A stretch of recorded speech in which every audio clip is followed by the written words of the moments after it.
주님이 가룟 유다에게 배반할 것을 말씀하시는 장면이죠.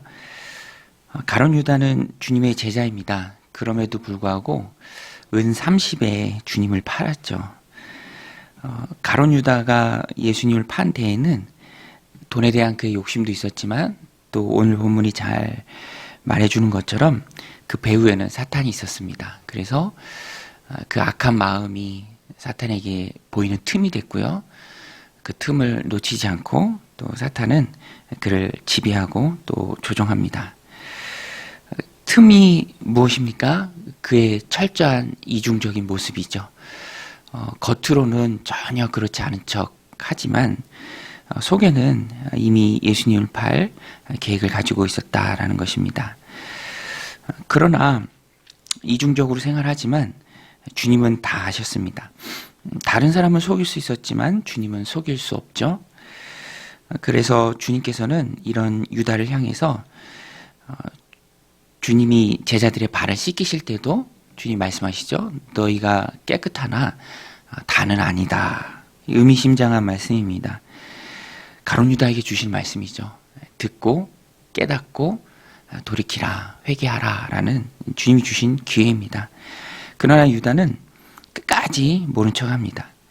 주님은 제자들을 끝까지 사랑하셨지만 이 가룟 유다는 끝까지 모른 척을 하죠. 끝까지 주님을 속이려고 합니다. 마음의 진실함이었고요. 그래서 결국 그는 사탄의 지배를 받고 또 자신의 길을 갑니다. 주님께서는 이러한 상황을 온전히 받아들이십니다. 성경에 예언된 것이고 그 성경의 예언을 응하는 것이다.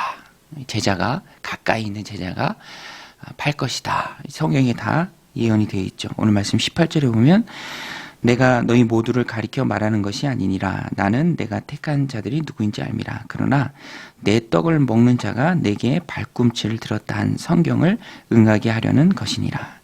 주님이 인용하신 말씀이 시편 41편 9절인데요. 내용의 배경은 다윗이 가장 신뢰했던 다윗의 최측근이었던 모사죠. 아히도벨. 다윗이 그로부터 배반을 당합니다. 이 내용을 다윗이 겪은 이 내용을 자신이 겪게 될 배반으로 주님께서 말씀하십니다. 예수님은 다윗의 경우를 들어 이렇게 성경에 예언이 되어 있고 그 예언이 응한다라고 말씀하시죠. 내 떡을 먹는 자라는 것은요, 함께 식사를 나누어 먹을 정도로 가깝다라는 것이에요. 가까우니까 함께 식사를 하죠. 그런 가까운 사이에 있는 사람이 배신한다라는 것입니다. 또 발꿈치를 들었다라는 것은요, 경멸의 표시를 말합니다. 가까이 떡을 나누어 먹을 정도로 가까이 있는 그 사람이 나중에 배신하고 경멸하게 된다. 주님께서 자신이 당할 그 일을 성경에 이미 예언되어 있다라고 말씀하십니다. 이렇게 주님은 아주 가까운 제자로부터 배반을 당하셨습니다. 이 일이 주님께도요, 굉장히 심령에 괴로움이 되었습니다. 무척 힘든 일이었습니다. 마음의 깊은 상처와 충격을 주님이 받으셨습니다. 그래서 힘든 마음을 표현하십니다. 21절에 보면 예수께서 이 말씀을 하시고 심령이 괴로워 증언하여 이르시되 내가 진실로 진실로 너희에게 이르노니 너희 중 하나가 나를 팔리라 하시니.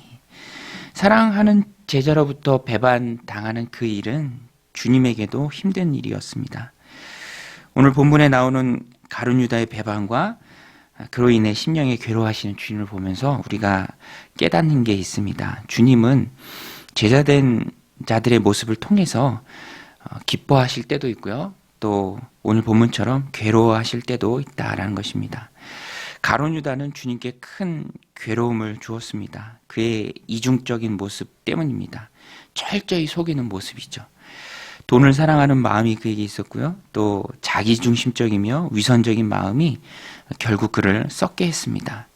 내버려 두니까 불을 가슴에 품고야 타지 않을 수가 없죠.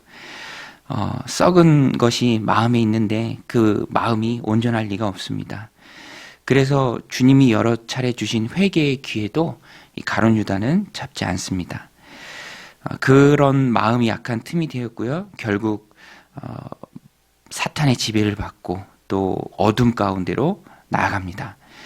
주님이 이 떡을 먹을 때 찍어 먹는 초가 있는데 그 초를 적셔서 한 조각을 유다에게 줄 때 유다는 그것을 받아들고 이제 예수님을 팔기 위해 나갑니다.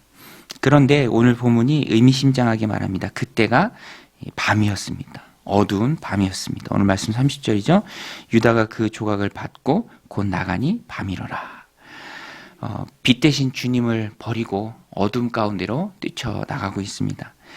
가룟 유다는 사탄에게 완전히 마음을 빼앗겨 지배를 당하고 있습니다. 회개의 기회도 다 걷어찼습니다. 가룟 유다의 이런 모습을 보면서 오늘 우리는 스스로 우리를 점검합니다.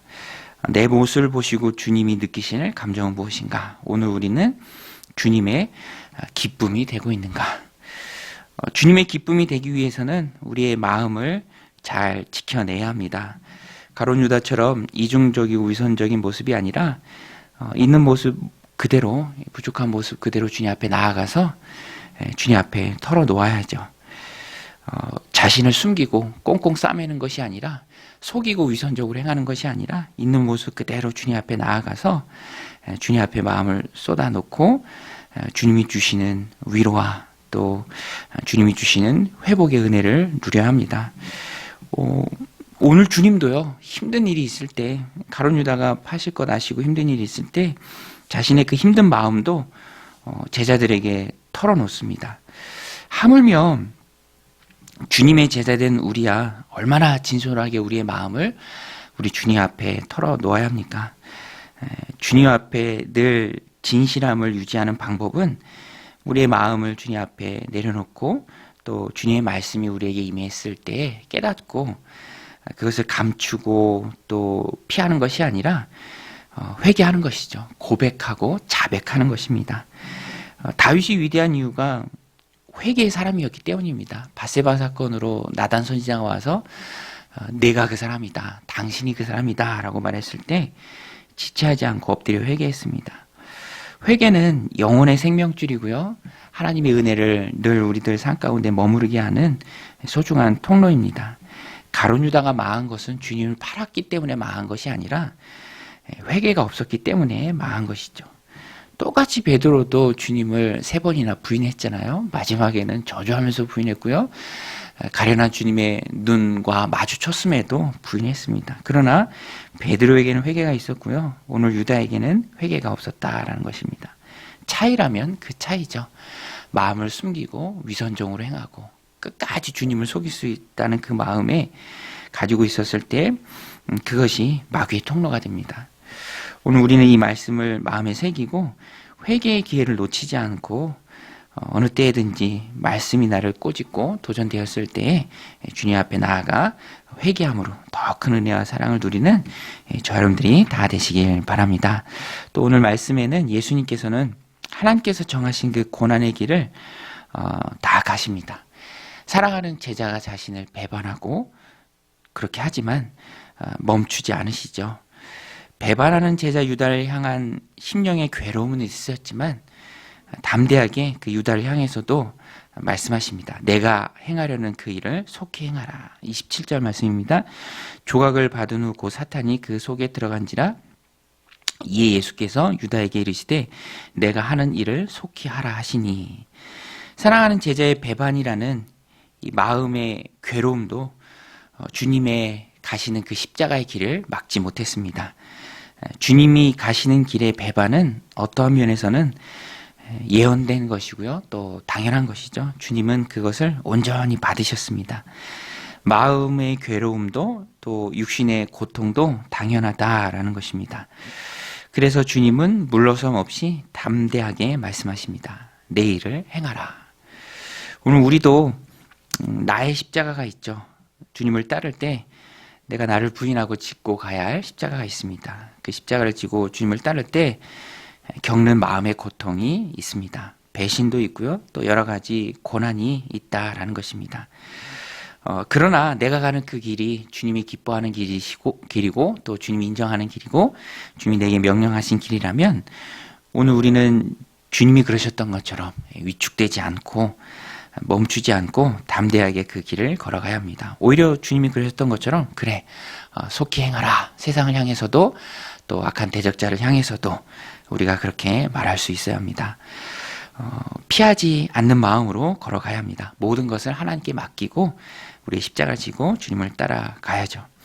이런 담대한 마음을 갖기 위해서 우리는 주님께 용기를 구해야 합니다. 주님, 내가 주님이 가신 그 십자가의 길을 나도 내 십자가를 지고 걸어갈 수 있도록 하나님 우리에게 용기를 충만하게 주옵소서. 주님 주신 사명을 이룬 일을 마치려 하면은 이런 용기가 필요합니다. 바울이 이런 주님 주신 용기가 충만했죠. 그래서 예루살렘으로 올라갈 때 말리는 사람들이 많이 있었지만 복음을 위해 잡힐 것뿐만 아니라 죽기도 각오했다라고 말했습니다.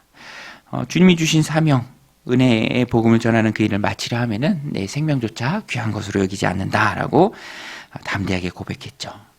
순교는 십자가의 길은 내가 가는 것이 아니라 주님 주신 그 용기로 걸어갈 수 있다라는 것입니다.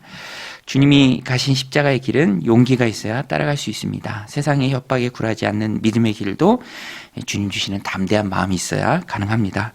그래서 오늘도 기도할 때 현실을 이기는 믿음의 삶을 살아갈 용기를 주님 내게 주옵소서 구하는 저 여러분 되시기 바랍니다. 그래서 주님 주신 용기가 충만할 때 심령의 괴로움을 이기고 십자가의 길, 사명의 길 힘있게 걸어가는 믿음의 종들이 다 되시기를 주님의 이름으로 간절히 축원드립니다. 우리 같이 말씀 붙들고 함께 기도할 때 하나님 오늘도 주님의 기쁨이 되게 하옵소서. 주님의 기쁨이 되는 제자가 있고 또 주님께 심령의 괴로움을 주는 제자가 있다면 하나님 오늘 우리는 주님께 기쁨을 주는 그 편에 서는 제자가 되길 원합니다.